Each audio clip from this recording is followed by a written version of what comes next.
जैसे ये UPSC mains के अंदर ये 15 तरह के जो टेल वर्ड्स हैं, मतलब मोस्टली जो यूज होते हैं, अगर इसको हम डिवाइड करते हैं तो इसका जो स्ट्रक्चर है वो इस तरह से बनता है। मतलब अगर हम देखते हैं कि कैटेगरी 1 के आइडेंटिफाई, एनमरेट, डिफाइन, ये थोड़े से डायरेक्ट होते हैं। और मोस्टली रिसेंट ईयर्स में जैसे जीएस 3 के अंदर why, explain, simple word use किए। और आइडेंटिफाई, इनमरेट और डिफाइन, इसमें क्या करोगे आप? इनमरेट तो लिस्ट डाउन करना होता है पॉइंट्स। आइडेंटिफाई भी हो गया कि जो भी टॉप मतलब टॉपिक के अंदर जो भी पॉइंट्स बनते हैं वो आइडेंटिफाई करने हैं। तो जनरली यूपीएससी के अंदर identify and discuss word use किया जाता है। मतलब आपने आइडेंटिफाई कर लिया, उसके बाद उसको डिस्कस भी करना है, जैसे identify and discuss the factors responsible for something. फिर इनमरेट में आ जाता है कि लिस्ट डाउन करना, जैसे पूछा था जीएसटी के अंदर लाइक क्या क्या सबस्यूम हो चुका है, ये 2019 का क्वेश्चन है, तो लिस्ट डाउन करने के लिए आ जाता है। डिफाइन, वही डायरेक्टली जो है जो भी टॉपिक है उसको डिफाइन। तो यूजली इसको कैसे दिया होता है, जैसे कोई टेक्निकल टॉपिक है, जैसे कह दिया कि यूट्रोफिकेशन क्या है, डिफाइन यूट्रोफिकेशन, उसके बाद आगे कुछ टॉपिक होता है, जैसे डिफाइन जो है एयर मास, फिर उसके बाद उसके फैक्टर्स क्या रिस्पॉन्सिबल है, तो इसके साथ कुछ एडेड ऑन होता है। तो अगर हम देखते हैं कि आइडेंटिफाई, नंबरेट, जो डिफाइन, इस तरह के जो टॉपिक होते हैं, मोस्टली आप इसमें क्या डिस्कस कर रहे हो? इसमें आ जाता है व्हाट। इसके बाद जो सेकंड लेवल पे आता है वर्ड जो होते हैं, वहां पे जो हम वर्ड के साथ वाई भी डिस्कस करते हैं। मतलब हम थोड़ा रीजनिंग की तरफ चले जाते हैं, जैसे डिस्कस हो गया, इवेल्युएट हो गया, एग्जामिन हो गया, असेस हो गया। और यूजली जब असेस वर्ड दिया होता है यूपीएससी के अंदर, या फिर इवेल्युएट, तो उसके अंदर कुछ एक स्टेटमेंट दी होती है, उसके आगे हमने असेस या एवेलुएट वर्ड दिया होता है उन्होंने, तो उसमें जो भी लाइक क्वेश्चन दिया है उसको सब पार्ट्स के अंदर हम डिवाइड करके जितना हम मैक्सिमम डिवाइड कर सकते हैं वैसे हम उसको लिख देते हैं। इसके हम कुछ एग्जांपल्स देखेंगे। फिर उसके बाद जैसे अंकित ने बोला था क्रिटिकली इवेलुएट और क्रिटिकली एग्जामिन, जहाँ पे ये आ जाता है, तो वहां पे हम लाइक जैसे इवेलुएट है, एग्जामिन है, डिस्कस, वहां पे भी हम यूजली क्या डिस्कस करते हैं? Merits, demerits. क्रिटिकली एग्जामिन और इवेल्युएट के अंदर थोड़ा सा क्रिटिक्स वाला पार्ट जो है ज्यादा इंपॉर्टेंट हो जाता है, मतलब जो डीमेरिट्स है या नेगेटिव लिखना है वो ज्यादा इंपॉर्टेंट हो जाता है। प्लस हमें यहाँ पे लाइक बेस्ड ऑन फैक्ट्स बात करनी होती है, और एक ओपिनियन के साथ जो है हम एंड कर सकते हैं, और वो भी बैलेंस्ड ओपिनियन होना चाहिए। अब इसके अंदर फैक्ट्स इंपॉर्टेंट होंगे, और आपका जो ओपिनियन है वो यूजली हम अपना नहीं लिखते, कोई ना कोई कॉमिटी को कोट करके, कि जैसे हम जिसको कह देते हैं वे फॉरवर्ड, कि क्या हो सकता है एंड में, क्या आगे किया जा सकता है। अब मैरिट्स और डीमेरिट्स की परसेंटेज क्या रहेगी, वो किस पे डिपेंड करेगा? क्वेश्चन की टोन क्या है। मतलब अगर आपको स्टेटमेंट ऐसा लगता है कि नेगेटिव टोन है, तो आप कोशिश कीजिए कि डीमेरिट्स को हम 60% देंगे, फिर 40% जो है मैरिट्स को।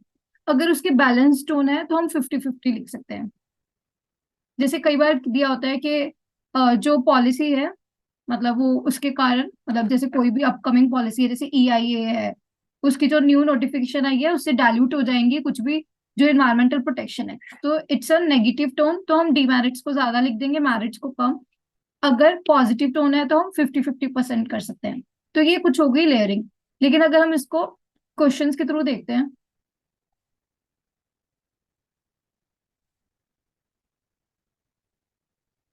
ये GS 1 2023 का क्वेश्चन है। यहाँ पे है सिंपल कि explain the role of geographical factors towards the development of ancient India. अब यहाँ पे आप क्या करोगे?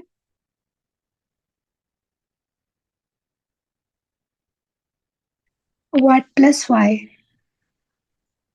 हाँ, मतलब जैसे आपने कहा कि क्या क्या फैक्टर्स हैं जो जिनका रोल रहा है एंशियंट इंडिया को डेवलप करने का, तो अब साथ में तो ये ज्योग्राफिकल फैक्टर्स को भी मेंशन करते जाओगे। मतलब एक तरह का वो हो गया कि हमने ज्योग्राफिकल फैक्टर्स कैसे हो सकते हैं, जैसे रिवर्स, वहां पे कि रिवर्स के आसपास हम क्या लोकेशन ऑफ डेवलप हुआ। जब बाद में आईबीसी जो है किस साइड था, इंडस वैली सिविलाइजेशन जो है किस साइड था, जो इंडस वाटर के पास, क्योंकि तब तक कौन आयरन जो है लाइक डिस्कवर नहीं हुआ था।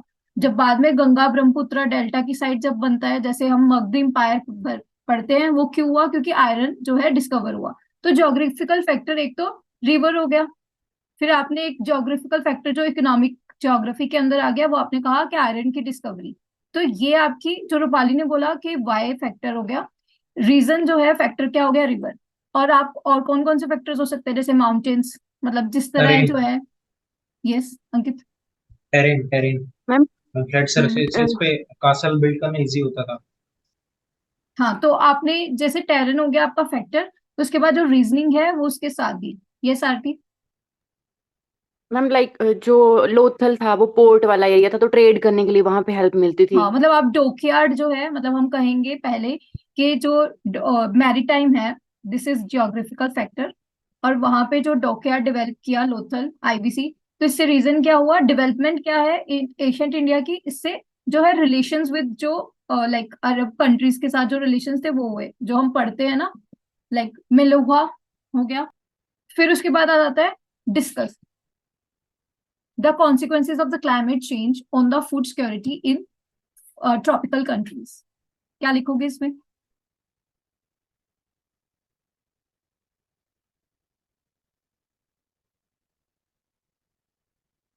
मैम जैसे ड्राउट हो गया या फ्लड्स होगी, फ्लैश फ्लड्स होगी। हम्म। तो मतलब यहाँ पे आपने कॉन्सिक्वेंसेस को उसको उसको डिस्कस करना स्टार्ट कर दिया कि क्लाइमेट चेंज की वजह से जो फूड सिक्योरिटी के ऊपर ट्रॉपिकल कंट्रीज, तो मतलब हमें यहाँ पे समझना है कि क्लाइमेट चेंज का कॉन्सिक्वेंस पूछ रहे हैं, किसके ऊपर इम्पैक्ट पूछ रहे हैं, उसको हमने डिस्कस करना है। तो सिंपल है, हम यहाँ पे जैसे आरती ने बोला कि ड्रोट्स जो है वो इंक्रीज हो जाएंगे, इनफैक्ट इसमें फ्लड ज्यादा हो जाएंगे, तो दोनों वे में चलता है। और इनफैक्ट जो ट्रॉपिकल कंट्रीज है वहां पे क्या इम्पैक्ट होगा, मतलब हम मैम यही पढ़ रहे हैं इंसेक्ट ना कि अटैक ज्यादा जिस होगा हमेशा। वहां पे क्या होगा। मैम इंसेक्ट अटैक्स पेस्ट ज्यादा होते हैं हाँ, ड्रॉप में। पेस्ट जो है, पेस्ट अटैक वगैरह वो बढ़ जाएगा।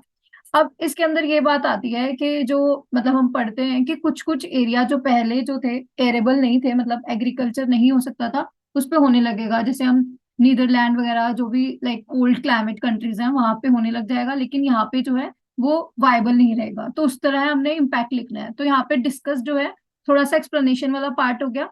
कॉन्सिक्वेंसेज आपने जो लाइक ड्रोट्स फ्लड्स वगैरह उसको दोगे, और फिर उसके बाद इम्पैक्ट लिखना है वहां पे। तो मतलब ये सीधा है, यहाँ पे कोई हम इसमें यूजली हम सोचते हैं ना कि पॉजिटिव नेगेटिव, यहाँ पे नहीं लिख सकते। अभी आ गया कमेंट। हमने कमेंट को नहीं डिस्कस किया था ना वर्ड। बेसिकली जहाँ पे कमेंट होता है, दीनी आपको रीजनिंग ही होती है, मतलब फैक्ट्स के बेसिस पे आप थोड़ा सा पॉजिटिव लिख दोगे, थोड़ा सा नेगेटिव। यहाँ पे थोड़ी सी बात होती है कि अपना ओपिनियन मतलब जो है उसको हाईलाइट करना होता है, और मेन फैक्ट्स के बेसिस पे होना चाहिए, मतलब जो भी आप दोगे। फिर पॉजिटिव भी दे सकते हो, नेगेटिव थोड़ा सा कमेंट के बेसिस पे आप ये देख सकते हो कि मतलब एंड में आपकी न्यूट्रल टोन किस साइड है। मतलब जरूरी नहीं होता जब तक मतलब डायरेक्टली जैसे डू यू एग्री, जैसे ये वाला वर्ड होता है जब, तब हमें यस और नो में थोड़ा सा आंसर लिखना पड़ता है। तो यहाँ पे हमें ऐसा जरूरत नहीं है, तो हम लाइक कंक्लूजन के टाइम पे वे फॉरवर्ड लिख सकते हैं कि कैसे बैलेंस्ड अप्रोच क्या अपनाई जा सकती है। लेकिन यहाँ पे ये लाइक GS1 का क्वेश्चन है, comment on the resource potential of the long coast line of the India, highlight the status of natural hazard preparedness in these areas. तो मतलब एक दो टेल वर्ड्स यूज हुए हैं। एक तो कमेंट हो गया कि रिसोर्स पोटेंशियल क्या है long coast line of India, तो आप यहाँ पे क्या लिखोगे? यस अंकित। मैम अगर कमेंट की जगह पे डिस्कस होता है, discuss the resource potential of long coast line, तभी आंसर सेम ही। हाँ, यस ट्रू अंकित। मैम तभी इस जैसे क्वेश्चन में वो पेट्रोलियम हो गया आपका, इम्पैक्ट नहीं कर रहा हो। बॉम्बे हाई वाला जो रीजन है पेट्रोलियम वाला वो हो गया। फिर केरला में जो हमारे न्यूक्लियर जो एलिमेंट्स हैं, जैसे कि अभी मुझे नाम नहीं याद आ रहा है। Ma'am long coast line means large number of the fisheries availability हो जाएगी, मैम ट्रांसपोर्ट बढ़ जाएगा, तो पॉलीमेटेलिक नोड्यूल्स बन जाएंगे। प्लस मैम लेकिन मैम क्वेश्चन तो रिसोर्सेज पोटेंशियल का है। हाँ, तो फिर वो रिसोर्सेज ही तो है। मैम और जो मीथेन निकाली जाती है ड्रिलिंग करके वो भी हो जाएगी। हम्म। और आप जो ओशन थर्मल मैम एनर्जी है। रिसोर्स पोटेंशियल में रिन्यूएबल एनर्जी भी डाल सकते हैं ma'am. Yes, ocean thermal energy. Ma'am tidal भी डाल सकते हैं वैसे तो। Yes, offshore wind, onshore wind, tidal energy, ये सब आ जाएगा।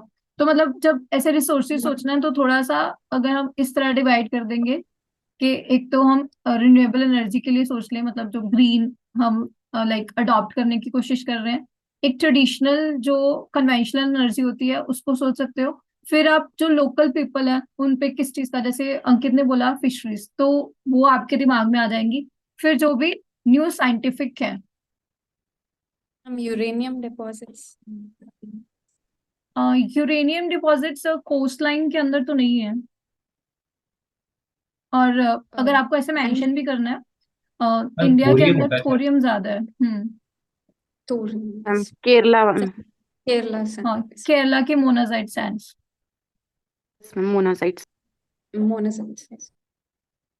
फिर उसके बाद इन्होंने लाइक क्वेश्चन जो पूछा है, highlight the status of natural hazard preparedness in this areas. तो हाईलाइट का क्या मतलब है? मैम उड़ीसा के बारे में लिख सकते हैं। मैम स्टेट स्पेसिफिक एग्जांपल देके एक्सप्लेन करना पड़ेगा कि किसने क्या अरेंजमेंट कर रखा है अपने पास।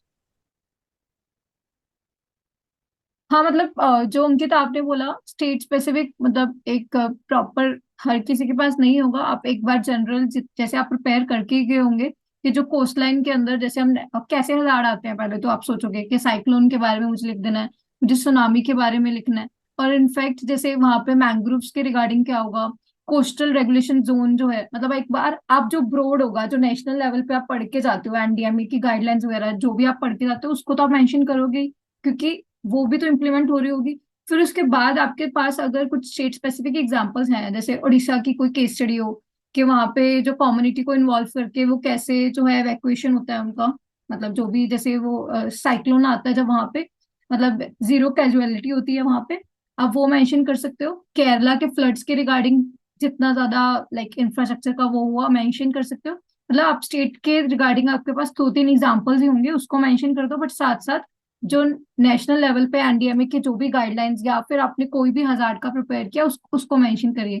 लेकिन यहाँ पे हाईलाइट द स्टेटस जैसे स्पेसिफाई किया है इन्होंने कि हमने थोड़ा सा हमें वो भी मेंशन करेंगे कि हाँ कुछ अच्छा भी हुआ है। जैसे हमारे पास उड़ीसा की केस स्टडी जो है वो पॉजिटिव केस स्टडी है, लेकिन साथ साथ वही उतनी प्रिपेयरनेस नहीं है। आप यहाँ पे लाइक नेगेटिव क्या दोगे, जैसे सीआरजेड जो रूल्स हैं वो फॉलो नहीं होते, वो इम्प्लीमेंट नहीं होते। और इनफैक्ट जो भी लाइक क्लियरेंसेस मिल रही हैं, आपने वो भी सुना होगा जो लाइक इको सेंसिटिव जोन्स है उसको भी फॉलो नहीं करते। और लाइक कस्तूरी रंगन जो कमिटी है,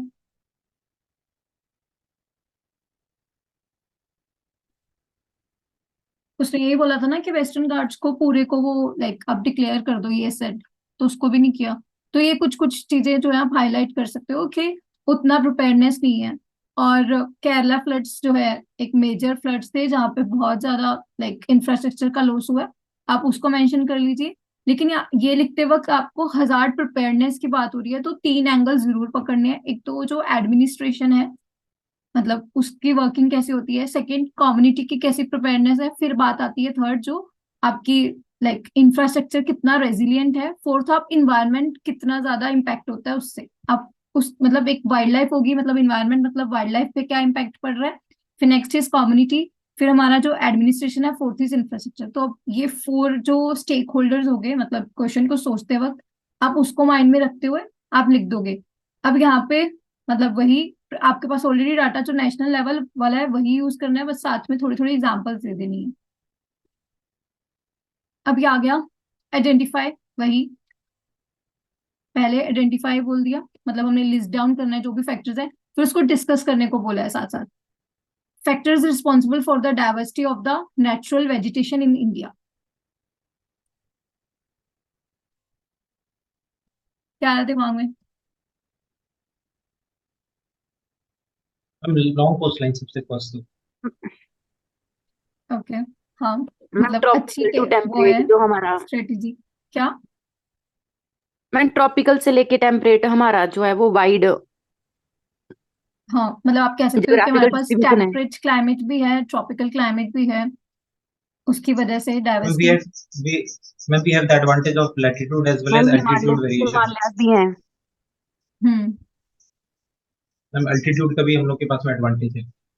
यस। हाँ तो आप इसको थोड़ा सा जैसे आपने बोला altitude, this is the identify the factor, ये हो गया फैक्टर, उसके कारण क्या डेवलप हो रहा है, तो आप थोड़ा सा दोगे कि हाइट के बेसिस पे, जैसे माउंटेनियस जो हिमालयन वेजिटेशन है, आप उसको मेंशन करोगे साथ साथ। आपने कोस्ट लाइन बोला तो साथ उसकी डाइवर्सिटी कौन से, जैसे कोस्ट लाइन के ऊपर किस तरह के वेस्टर्न घाट्स जो डेवलप हुए हैं हमारे, या फिर जो शोला फॉरेस्ट है केरला के अंदर, वहां पे जो बैक वाटर्स है, वहां की जो वेजिटेशन होगी, आप थोड़े थोड़े स्पीसीज जैसे पता होंगे, जैसे ओक फॉरेस्ट, मतलब यहाँ पे प्रीलिम्स की थोड़ी सी नॉलेज काम आएगी क्योंकि एग्जांपल्स हम मेंशन करेंगे। और अगर मैं कहूँ ये रिपीट है क्वेश्चन, GS 3 के अंदर पूछ रखा है ये, मुझे ईयर नहीं ध्यान, 2020 या 21 के अंदर उन्होंने पूछा था कि कौन से, लाइक इंडिया में इतनी ज्यादा लाइक डाइवर्सिटी क्यों है, और साथ में उन्होंने बायोलॉजिकल डाइवर्सिटी एक्ट के बारे में पूछा था, तो कहीं ना कहीं ये प्रीवियस ईयर का क्वेश्चन ही रिपीट हुआ है। लेकिन यहाँ पे बात आती है कि किस तरह आप रिलेट करते हो और एग्जाम्पल्स कैसे कोट करोगे। आइडेंटिफाई हो गया कि जो अंकित ने जैसे बोला एल्टीट्यूड हो गया, जो भी आप फैक्टर्स मेंशन कर रहे हो, फिर उसके साथ साथ आपने उसका रीजनिंग बतानी है साथ में, तो डिस्कस कहीं ना कहीं वो वाया ऐड करता है। अब आ जाता है assess. Assess the significance of the wildlife sanctuaries in rainforest regions of India. तो सिमिलर, अब यहाँ पे हम असेस वर्ड हम सोच लेते हैं कि नेगेटिव पॉजिटिव लिखना होता है, ऑफ कोर्स आप यहाँ पे नेगेटिव क्या लिखोगे ना, कि वाइल्ड लाइफ सेंचुरीज की वजह से क्या नेगेटिव हो रहा है रेन फॉरेस्ट रीजन्स में, तो आप यहाँ अपने आपने पॉजिटिव ही मेंशन करना है कि सिग्निफिकेंस क्या है वाइल्ड लाइफ सेंचुरीज का।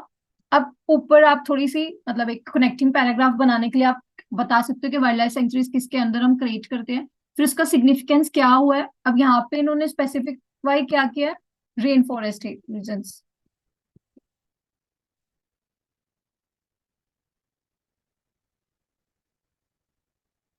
तो आप यहाँ पे इसका सिग्निफिकेंस बताओगे, क्या लिखोगे इसमें। इट इज होम टू ये many endemic species of the world. और एग्जांपल देते हैं कि अंकिता आपकी वॉइस क्लियर नहीं आई, क्या बोला आपने। Ma'am they are home to endemic species of the world, तो एग्जांपल दे देंगे जो एंडेमिक स्पीशीज अलग अलग जगह पाई जाती है। ओके, यहाँ पे इंडिया नहीं मेंशन कर रहा था, वर्ल्ड में कैसे।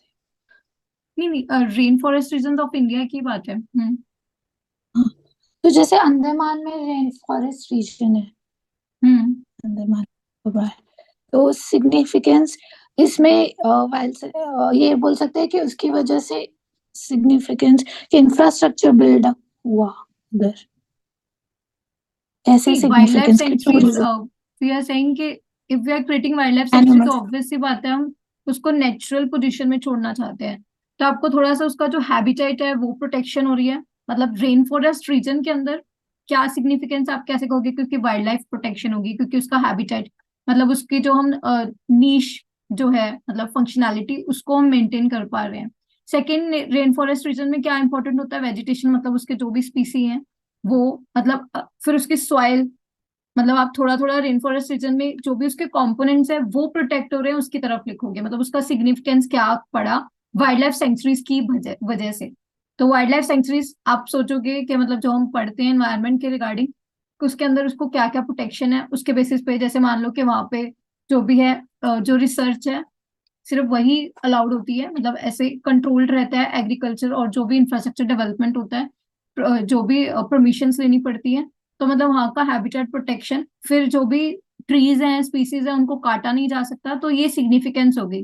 क्या इम्पैक्ट, मतलब उसकी वजह से क्या हो रहा है, तो उसकी आपने ये मेंशन करना है कि उसका जो भी वाइल्ड लाइफ है उसकी प्रोटेक्शन, फिर उसकी स्पीसीज के रिगार्डिंग, फिर उसका जो नेचुरल इन्वायरमेंट है वो मेंटेन हो पा रहा है, और वो फॉरेस्ट जो है वो ग्रो हो रहे हैं। ये हो गया, आप थोड़ा सा मेंशन कर दोगे, लेकिन वही साथ साथ कि ये क्यों नहीं हो पा रहा, मतलब उसके थोड़े से प्रॉब्लम्स दोगे कि जो रिसेंट ईयर्स में मतलब जैसे फॉरेस्ट फायर्स की प्रॉब्लम है, क्योंकि जो अनरेगुलेटेड जो ट्रैकिंग होती है आप उसको मेंशन कर दोगे। फिर साथ साथ जो है मतलब ये क्लियरेंसेस इजीली मिल, मतलब जो पॉलिटिकल एंगल है उसके अंदर कि उसको हम डाइवर्ट कर देते हैं फॉर द कमर्शियल प्रोडक्शन वगैरह, आप उसको मेंशन कर सकते हो। फिर आ गया discuss the impact of the post liberal economy on ethnic identity and communalism. अब यहाँ पे ये संकेत, हम लास्ट वाले क्वेश्चंस में ये लिख सकते हैं कि वाइल्ड लाइफ सेंचुरी में मैन और एनवायरनमेंट दोनों को साथ में लेके चलती है। सबसे main without putting any restriction दोनों पे 100% रिस्ट्रिक्शन नहीं लगता है, बट जब भी ये बैलेंस खराब होता है तो ये प्रॉब्लम्स क्रिएट होने लगती है, मतलब जब मैन को ज्यादा फोकस कर लेते हैं तो वो बैलेंस बिगड़ जाता है। ये ऐसा आप मेंशन कर सकते हो कि मैन एनिमल कॉन्फ्लिक्ट के रिगार्डिंग।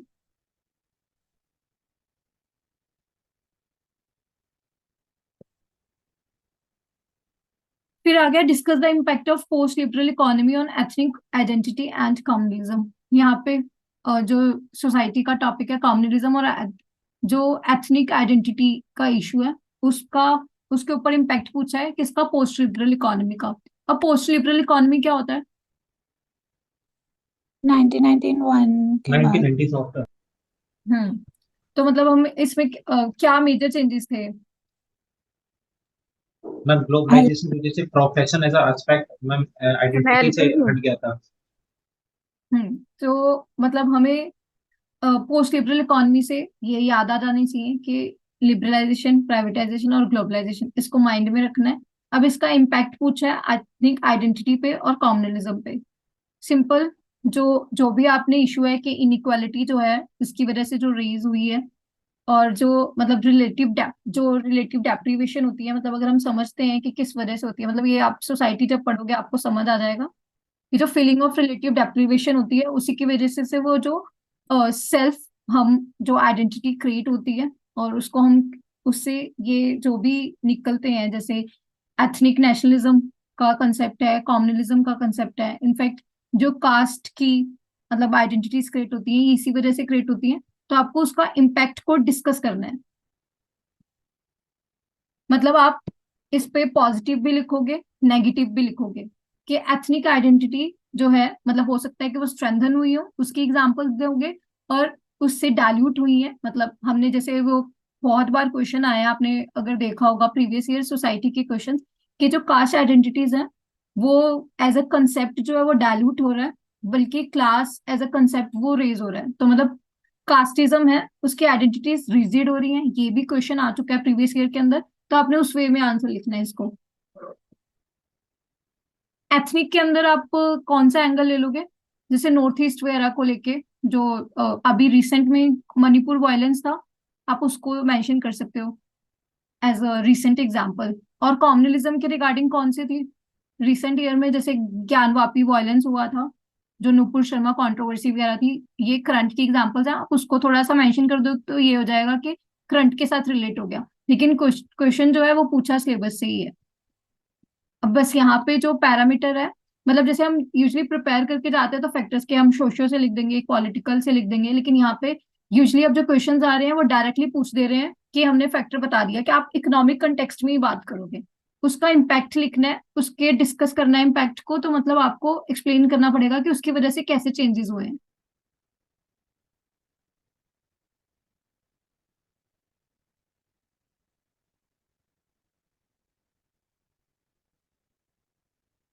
नेक्स्ट ये क्वेश्चन GS2 के हैं। Constitutionally granted judicial independence is the pre requisite of the democracy. यहाँ पे कमेंट पूछा है, यहाँ पे एक स्टेटमेंट दी है, उस पर कमेंट करना है हमें। तो यूजली ऐसे क्वेश्चन, मतलब जो भी इस तरह के क्वेश्चंस आएंगे जहाँ पे एक स्टेटमेंट दी होंगी, तो बेटर ये रहेगा जितना आप इस क्वेश्चन को ब्रेक कर लो। कैसे ब्रेक करोगे, कोई ट्राई करेगा?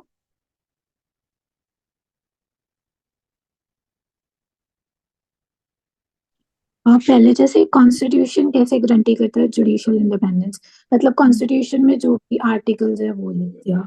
फिर जुडिशियल इंडिपेंडेंस कैसे इंपॉर्टेंट है डेमोक्रेसी के लिए, तो तो सेकंड। इसके अंदर दो आप सब पार्ट्स बना सकते हो। पहले से थोड़ा सा आप मेंशन कर दोगे कि जुडिशियल इंडिपेंडेंस जो है कैसे कॉन्स्टिट्यूशनल गारंटी कर रहा है, फिर उसके बाद how it is a pre requisite of the democracy, आप इसको मेंशन कर दोगे। तो कहीं ना कहीं जो कमेंट वाला पार्ट था वो इस पे चला गया कि कैसे judicial independence pre requisite of democracy है, लेकिन आपको ये वाला पार्ट भी एड्रेस करना है। तो मतलब इस तरह के जो भी स्टेटमेंट्स के बाद कुछ टेल वर्ड होगा तो वहां पे जितना आप क्वेश्चन को ब्रेक कर पाओगे उतना अच्छा है। नेक्स्ट तो ठीक है कि कौन इंटाइटल्ड है। अब यहाँ पे पूछा है असेस द रोल। अब यहाँ पे assess the role of this thing, तो हमें लाइक विजिबल है क्वेश्चन के टोन के थ्रू कि हमें पॉजिटिव लिखना है क्योंकि उसका रोल को असेस करना है। तो पॉजिटिव हो जाएगा, नेगेटिव हो जाएगा, और थोड़ा सा आप वे फॉरवर्ड दे सकते हो। अब नेक्स्ट है states in India seem reluctant to empower urban local bodies both functionally and as well as financially. Simple, वो लाइन दी है, उसको उस पे ऊपर कमेंट करना है मतलब हमें क्या देना पड़ेगा कि वो फंक्शनली भी नहीं कर रहे हैं और फाइनेंशियली भी नहीं कर रहे हैं। आपके पास अगर कोई पॉजिटिव एग्जांपल है तो उसको as a case good case study आप मेंशन कर सकते हो, लेकिन यहाँ पे पूछा यही है कि वो नहीं कर रहे हैं, ऑल्दो हमने क्वेश्चन लिखा है इसको। अब यहाँ पे भी है, discuss the role of presiding officers of the state legislatures in maintaining order and impartiality in conducting legislative work. Discuss है, क्या लिखोगे, पॉजिटिव नेगेटिव। अब यूजली कोई टॉपिक है, जैसे कोई टॉपिक डिस्कस करना है, मतलब हमें कुछ इन्वायरमेंट का कुछ टॉपिक दे दिया, तो वहां पे पॉजिटिव नेगेटिव अगर नहीं निकलता, मतलब अगर हमें सिर्फ टॉपिक को एक्सप्लेन करना भी हो सकता है, जैसे डिफाइन की तरह वो बन जाएगा डिस्कस वर्ड, लेकिन टॉपिक के टोन के थ्रू यहाँ पे जो टोन है आगे जो पूछा हुआ है उसके अकॉर्डिंग डिस्कस क्या हो गया, पॉजिटिव नेगेटिव लिखना है हमें। अब ये आ गया फिर से, ये इस तरह के क्वेश्चन आए हैं इस बार। Virus of conflict is affecting the functioning of SCU. तो जो कॉन्फ्लिक्ट का वायरस है, मतलब एक जस्ट एक मेटाफर यूज किया है। आगे है, in the light of above statement point out the role of India in mitigating the problems. तो पहले आपको फंक्शनिंग ऑफ एससीयू है ये मेंशन करोगे, और उसके बाद जो कॉन्फ्लिक्ट का वायरस है उसके बारे में आप मेंशन कर दोगे कि जो जो करंट में चल रहा है। मतलब आप इंट्रो में लिख सकते हो कि like in the current context, जो भी लाइक इजराइल पैलेस्टाइन और रशिया रशिया यूक्रेन वाला आप मेंशन कर सकते हो। फिर अब यहाँ पे फंक्शनिंग ऑफ एससीओ जो है उस पर कैसे इम्पेक्ट कर रहा है। अब यहाँ पे थोड़ा सा सोचने वाली बात ये है कि कौन सी वॉर ज्यादा इम्पेक्ट करेगी, ऑफ कोर्स रशिया यूक्रेन, क्योंकि एससीओ का मेंबर्स जो है मतलब रशिया है उसके अंदर। अब ये फंक्शनिंग को आपने मेंशन कर दिया, अब फिर बात आती है कि इंडिया का कैसे रोल है इन मिटिगेटिंग द प्रॉब्लम्स। अब कौन सी प्रॉब्लम पे ज्यादा फोकस करना है आपको,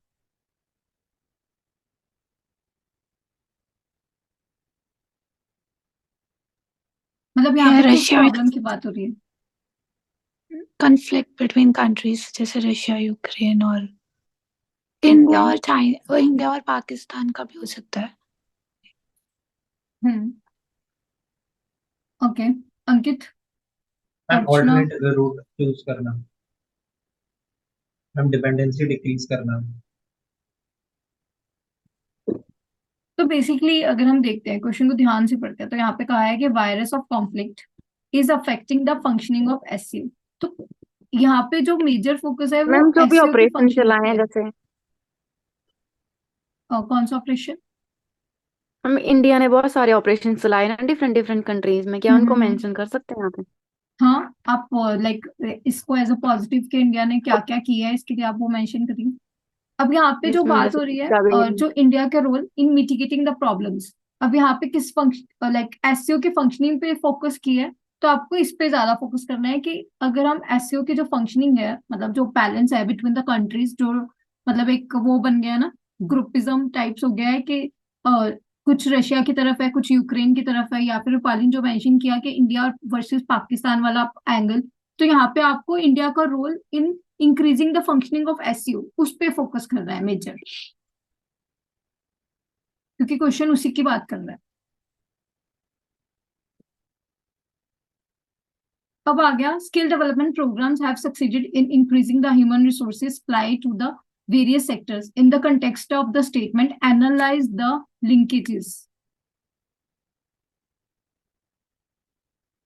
between education skill and employment। तो पहले तो इन्होंने क्या बोला कि in the context of statement, तो मतलब ऊपर एक स्टेटमेंट दी होगी, स्किल डेवलपमेंट प्रोग्राम्स जो है सक्सीड हुए हैं in increasing the human resources apply to various sectors.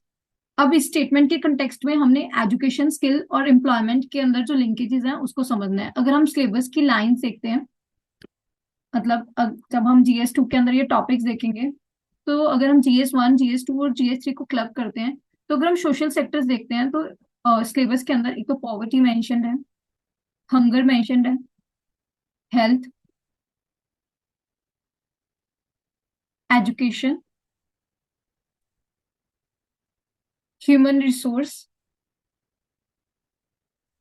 और जीएस 3 के अंदर एम्प्लॉयमेंट।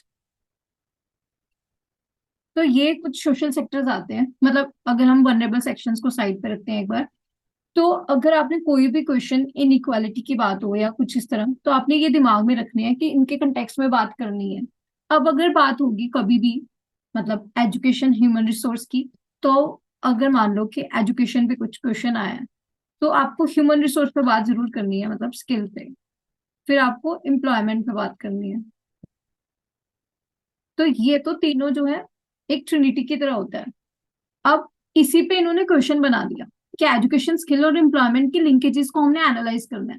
तो मतलब हमने स्किल डेवलपमेंट प्रोग्राम्स के बारे में आप इंट्रोडक्शन में मेंशन कर दीजिए कि इंडिया ने जो स्किल इंडिया जो मिशन है उसको हमने लेके आई गवर्नमेंट, उसके बारे में, उसके कारण ह्यूमन रिसोर्सेज जो है सप्लाई बढ़ी है वेरियस सेक्टर। अब यहाँ पे सेक्टर्स जो है मतलब वेरियड सेक्टर्स हैं, वही हेल्थ सेक्टर, एजुकेशन सेक्टर, या फिर हमारे इंडस्ट्रियल सेक्टर हो गया, मतलब जो एग्रीकल्चर हो गया। इस तरह मतलब हर रिसोर्स, हर ह्यूमन रिसोर्स की सप्लाई जो है इन सेक्टर्स में हुई है। आईटी सेक्टर हो गया, मतलब कोई भी सेक्टर हो सकता है। अब इसके कंटेक्स्ट में सिर्फ यहाँ पे तो कुछ नहीं करना, मतलब थोड़ा सा अगर आपके पास कुछ फिगर्स हैं कि कुछ अच्छा हुआ है। अब यहाँ पे वही बात आती है कि जिस जिस लाइक मिशन जो जिस एम के लिए, ऑब्जेक्टिव के लिए आया होता है, वो कुछ ना कुछ हुआ होता है, मतलब कहीं ना कहीं पे तो हुआ होगा। तो आपके पास अगर उस मिशन के ऑब्जेक्टिव्स हैं, आप उसको मेंशन कर दीजिए कि हम इसको अचीव कर पाए, कि जैसे वुमेन एम्पावरमेंट हुआ है, या फिर आपने इतना इतना एम्प्लॉयमेंट जनरेट किया है, ऐसे कुछ आप मेंशन कर सकते हो। फिर उसके बाद कहा है कि analyse the linkages, main part जो है क्वेश्चन का यही होगा। अब इसको डिवाइड करने के लिए आप हो सकता है कि पहले एजुकेशन और स्किल के बीच में लिंकेजेस दिखा दीजिए, फिर स्किल एम्प्लॉयमेंट, फिर एजुकेशन और एम्प्लॉयमेंट। मतलब ये क्वेश्चन जो है डिवाइड हो जाएगा, एक तो मतलब आपके पास लिखना इजी हो जाएगा। और उससे क्या होता है, मतलब जैसे मान लो कि आपने पहले एजुकेशन और स्किल के 2 पॉइंट्स लिख दिए, फिर स्किल एम्प्लॉयमेंट के 2 पॉइंट्स लिख दीजिए, फिर एजुकेशन और एम्प्लॉयमेंट के दो दो पॉइंट्स हो गए, फिर एजुकेशन और स्किल और एम्प्लॉयमेंट तीनों का एक डायग्राम बना के एक एक पॉइंट मेंशन कर दिया। तो आप मान लीजिए कि 2 4 6 और 2 8 पॉइंट्स, मतलब इजी हो जाएगा सोचना। अगर आप डायरेक्ट तीनों को लेके बैठोगे तो मुश्किल हो जाएगा। अब यहाँ पे आता है एजुकेशन और स्किल। कोई सोच पा रहा है क्या लिंकेज है इसमें?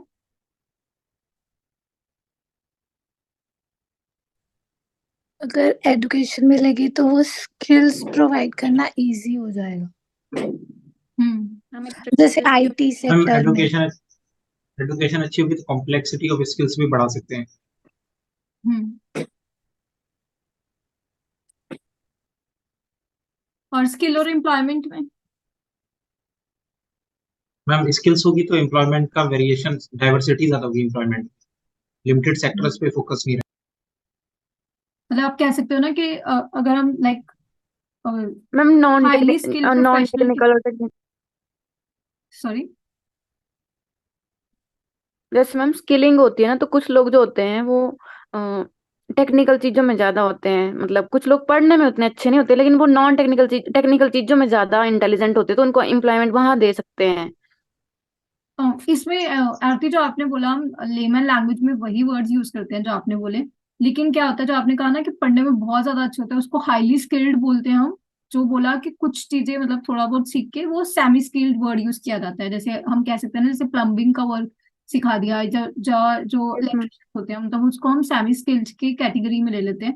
या फिर कुछ लेबर जो एम्प्लॉय की जाती है। तो मतलब जो भी सेमी स्किल्ड प्रोफेशनल्स हैं या हाईली स्किल्ड प्रोफेशनल्स हैं, उससे क्या होगा, एम्प्लॉयमेंट जनरेट होगी। इनफैक्ट वो क्या कर सकते हैं, वो एम्प्लॉयमेंट ले भी पाएंगे और वो एम्प्लॉयमेंट जनरेट भी करेंगे। मतलब जो सेल्फ एम्प्लॉयमेंट एवेन्यूज होते हैं वो क्रिएट हो सकते हैं। तो मतलब स्किल और एम्प्लॉयमेंट का आप ये दिखाओगे।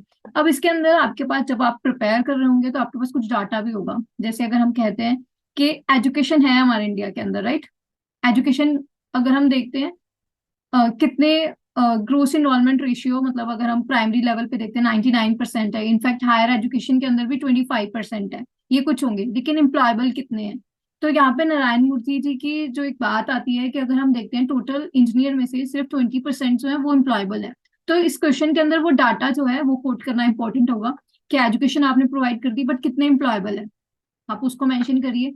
फिर जो स्किल्ड है कितने हैं आपके इंडिया के अंदर, मतलब सिर्फ एनएसएसओ के अकॉर्डिंग सिर्फ 2.98% जो है फॉर्मली स्किल्ड है, तो आप इसको मेंशन करिए। और इसके बाद बात आती है, तो मतलब अगर हम देखते हैं एजुकेशन, एम्प्लॉयमेंट और स्किल, इसके अंदर हमने डिवाइड करके थोड़ा थोड़ा डाटा आप मेंशन करोगे। फिर बात आती है तीनों की लिंकेज कैसे बिठाओगे। मैम एकेडमी इंडस्ट्रियल लिंकेज जो होता है उसमें स्किल सबसे इंपॉर्टेंट रोल प्ले करते हैं। That means it is bridging the gap between academic and industry.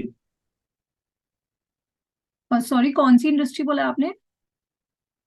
Ma'am, skill is acting a bridge between academic and industry linkages, like degree तो okay. काम नहीं आती इंडस्ट्री में काम करने के लिए। तो मतलब वो स्किल जो है मेन वो ब्रिज हो गया, तो इसके लिए आप श्रेया स्कीम मेंशन करोगे, जो अप्रेंटाइज जितनी भी स्कीम्स है, श्रेया स्कीम होगी, आप इसको मेंशन कर सकते हो कि इस तरह के थ्रू। अब लिंकेजेस को एनालाइज करने के बाद आप वे फॉरवर्ड लिखिए कि किस तरह आप लिंकेज को बेटर कर सकते हैं। तो मतलब इस क्वेश्चन से हमने देखा कि जितना आप डिवाइड कर दोगे उतना इजी है आपको दो दो पॉइंट सोचना। जैसे आपने एजुकेशन और स्किल बहुत ही बेसिक पॉइंट बोला था कि एजुकेटेड होगा तो स्किल प्रोवाइड करना इजी होगा, तो वही लिखना है वहां पे। बस थोड़ा सा हर चीज को हमने डाटा थोड़ा सा देते रहना है कि एजुकेटेड जो है इतनी है, स्किल्ड सिर्फ 2.98% है, तो ये इसकी लिंकेजेस होगी। अब नेक्स्ट क्वेश्चन है वही same, what is your opinion about this statement. यहाँ पे डायरेक्ट पूछा है कि आपका ओपिनियन क्या है इस स्टेटमेंट के बारे में, फिर रीजंस दो, मतलब जो आपका ओपिनियन है वो क्यों है ये रीजंस बताइए। और इनफैक्ट अगर कुछ क्वेश्चन मतलब नहीं भी दिया होता तो भी आपको रीजन बताना ही था, मतलब जैसे डू यू एग्री होता है वहां पे हमें बताना भी तो पड़ेगा ना कि why we are saying yes और no, and examples to support your answer. वही रीजंस पूछ लिया, फिर उसके एग्जांपल्स इलस्ट्रेशंस। इन्होंने क्या पूछा है कि expansion and strengthening of NATO. ये संकेत। Ma'am, what is your opinion, मैं पहले एक दो लाइन में अपना ओपिनियन बता रहा हूँ तो फिर उसको ही जस्टिफाई करूंगा, नहीं नहीं, या हाँ ओपिनियन लास्ट तक ये बताना अच्छा ही नहीं होता क्वेश्चन है। था आपका। जैसे अगर आपको ओपिनियन पूछा भी है ना, तब भी आप कभी भी स्टार्टिंग में अपना ओपिनियन नहीं दोगे। आपकी इंट्रोडक्शन नॉर्मल होगी कि जैसे यहाँ पे नाटो की बात हो रही है तो आप नाटो से इंट्रोड्यूस कर दीजिए क्वेश्चन को, फिर आगे जो भी मतलब आप लिखने वाले हो उसको लिख दीजिए। बिल्कुल एंड में आपको अपना अपना ओपिनियन देना है। एंड में नहीं भी, वे फॉरवर्ड से पहले आप अपना ओपिनियन दोगे, लेकिन स्टार्टिंग में कभी भी यस और नो बिल्कुल भी नहीं लिखना। उससे ये हो जाता है कि मतलब अब तो आगे पढ़ने की जरूरत ही नहीं है, बस बता दिया है कि यस और नो। इनफैक्ट जो केस स्टडीज पे होती है ना वहां पे भी हम अपना ओपिनियन स्टार्टिंग में नहीं देते। फिर आता है expansion and strengthening of the NATO and stronger US Europe strategic partnership works well for India. अब ये क्वेश्चन एक्सपेक्टेड था। क्यों बात हो रही थी, क्योंकि ये चाहते थे कि नाटो के अंदर इंडिया भी मर्ज हो जाए, मतलब इंडिया को ज्वाइन कर लेना चाहिए नाटो। ये बात मतलब इनका डायरेक्ट ऑफर था इंडिया के लिए, इसलिए क्वेश्चन बनता ही था। अब इन्होंने पूछा है कि अगर स्ट्रेंथन होता है नाटो या फिर यूएस का यूरोप के साथ रिलेशनशिप, इसका मतलब क्या है कि यूएस का जो फोकस है ऑन एशिया पैसिफिक रीजन, जो हम इंडो पैसिफिक का राइज हो रहा है उससे हट रहा है ध्यान, वहां की जो स्ट्रोंगर हो रही है पार्टनरशिप क्या इंडिया के लिए वर्क करता है बेटर। अब इसका ओपिनियन क्या है। अब यहाँ पे ऑब्वियस सी बात है, आप प्योरली ये नहीं कह सकते कि ये बिल्कुल ही गलत है, मतलब ये तो होना नहीं चाहिए। आपको थोड़े से पॉजिटिव लिखोगे कि इससे पॉजिटिव क्या हो सकता है। पॉजिटिव आप सोच सकते हो, यस पॉजिटिव क्या आ रहा है आपके दिमाग में।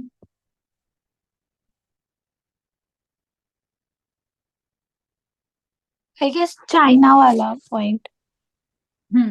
तो इसमें मुझे एक और चीज दिमाग में आई, कि आप इस क्वेश्चन को पढ़ते से इसको भी डिवाइड कर सकते हो कि expansion and strengthening of NATO के ऊपर क्या ओपिनियन है आपका, स्ट्रॉन्गर यूएस और यूरोप स्ट्रेटेजिक पार्टनरशिप पे क्या व्यू है, इसके बारे में इसको भी मैम, ये डिवाइड कर वर्ल्ड सकते हिस्ट्री हैं। का क्वेश्चन है।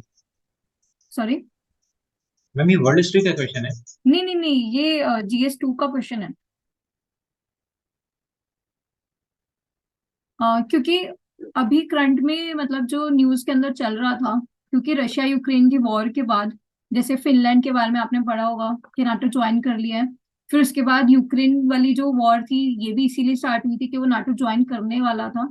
तो अभी इस टाइम पे यूएस के मतलब जो वो है हेड, उन्होंने ये बात बोली थी कि इंडिया भी जो है वो ज्वाइन कर ले नाटो। तो ये स्टेटमेंट के बाद न्यूज़पेपर्स के अंदर बार बार आ रहा था, मतलब जो लोग मेंस दिए होंगे वो प्रिपेयर्ड होंगे इस क्वेश्चन के लिए, क्योंकि ये एक्सपेक्टेड था टॉपिक नाटो वाला। तो इसलिए उन्होंने मतलब वो प्रिपेयर करके गए होंगे, तो इसलिए डरने की जरूरत नहीं है कि ये बहुत डिफरेंट क्वेश्चन है। तो मतलब वही आईआर का क्वेश्चन जो है यूजुअली करंट अफेयर से आता है। तो यहाँ पे उन्होंने स्पेसिफिकली पूछ लिया है कि आपका ओपिनियन क्या है कि अगर स्ट्रेंथन होता है नाटो तो उसके कारण इंडिया के लिए क्या अच्छा है क्या नहीं है। तो आप अच्छा है रूपाली वाली बात कि अगर नाटो स्ट्रेंथन होता है तो कहीं ना कहीं ये भी होता है कि जैसे हम काउंटर कर सकते हैं। अभी रशिया को क्यों रोका जा सकता था इस वॉर के लिए, क्योंकि नाटो जो है अगर एक्टिव हो गया, मतलब इस चीज को लेके आप मेंशन कर सकते हो ना कि रशिया यूक्रेन वॉर के ऊपर, या फिर नाटो की कुछ जो पॉजिटिव जो ये मेंटेन करते हैं मतलब वॉर को स्प्रेस करने के लिए। लेकिन आप नेगेटिव क्या दोगे। वही जो आपने इंडो पैसिफिक बोला, यूएस का सारा ध्यान ये यूक्रेन रशिया की वजह से यूरोप पे चला गया। तो मतलब हम कह सकते हैं कि जो वो कोल्ड वॉर वाला सिनेरियो था ना, कि रशिया वर्सेस यूएस, दोबारा से वो सिचुएशन क्रिएट हो सकती है। इनफैक्ट आप मेंशन कर सकते हो कि दोबारा वो वर्ल्ड वॉर वाला सिचुएशन क्रिएट हो सकता है। और जो मतलब इस वजह से जो है, मतलब जैसे रशिया यूक्रेन का वॉर स्टार्ट हुआ है, दूसरी कंट्रीज ज्वाइन करती हैं, तो वो वाला सिचुएशन आप मेंशन कर सकते हैं कि उसके वजह से जैसे इन्फ्लेशन का सिचुएशन था, ऑयल प्राइसेस अप किए गए, वो सब मेंशन कर सकते हो। अब stronger US Europe strategic partnership, इससे भी पॉजिटिव क्या होगा?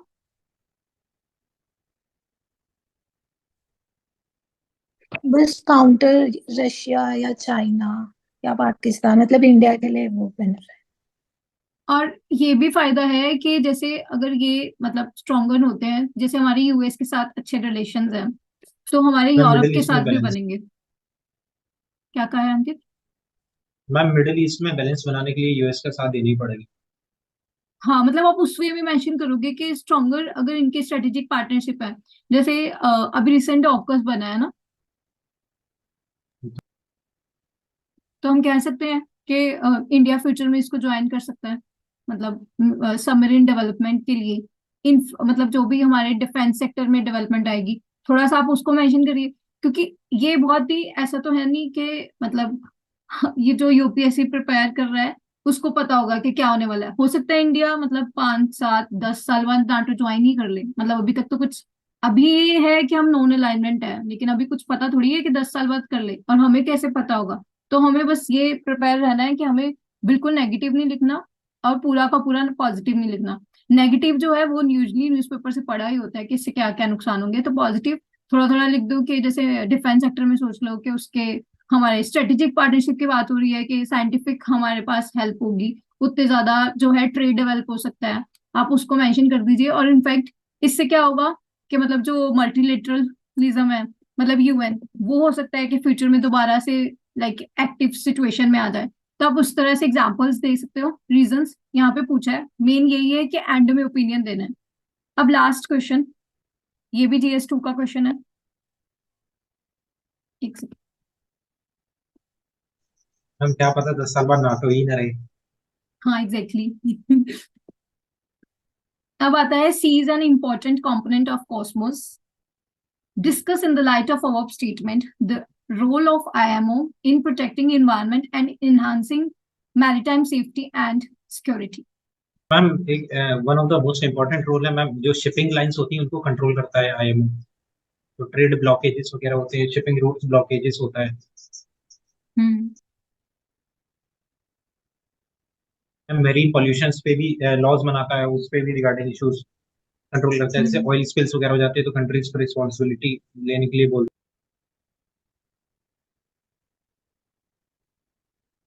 तो इसी क्वेश्चन के अंदर जो अंकित ने बताया, बस स्टार्टिंग में आप थोड़ा सा मेंशन करोगे कि वाई सी इज इम्पोर्टेंट, मतलब आप थोड़ा सा मेंशन कर दोगे कि किस तरह इंटरकनेक्टेड है, किस तरह वो एनवायरनमेंट पे इम्पैक्ट डालता है, और इनफैक्ट जैसे ट्रेड वगैरह उसी से होता है, मतलब उसकी जो इम्पोर्टेंस है आप थोड़ी सी उसको मेंशन कर दीजिएगा स्टार्टिंग के अंदर, इंट्रोडक्शन और डायग्राम के अंदर आ जाएगी।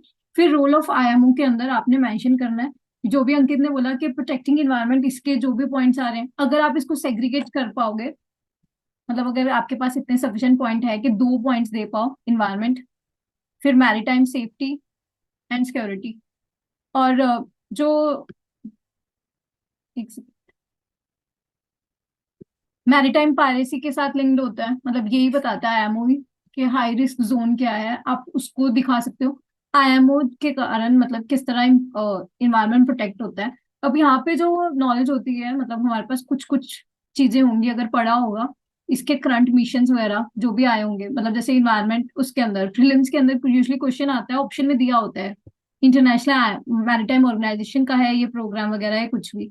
लेकिन अगर आपको इन जनरल थोड़ा सा बस इतना बताओ कि IMO, yes this is a UN body, और हमें पता होगा कि ये क्या करता होगा, यूजली कंट्रीज जो है इसमें क्या करती होंगी, कोई एग्रीमेंट बनता होगा, साइन करती होंगी, तो मतलब कॉपरेशन क्रिएट करता है ये, एक डिस्कशन प्लेटफॉर्म बनाता है, फिर उनके अंदर जो है मतलब एक मॉनिटरिंग का काम करता है।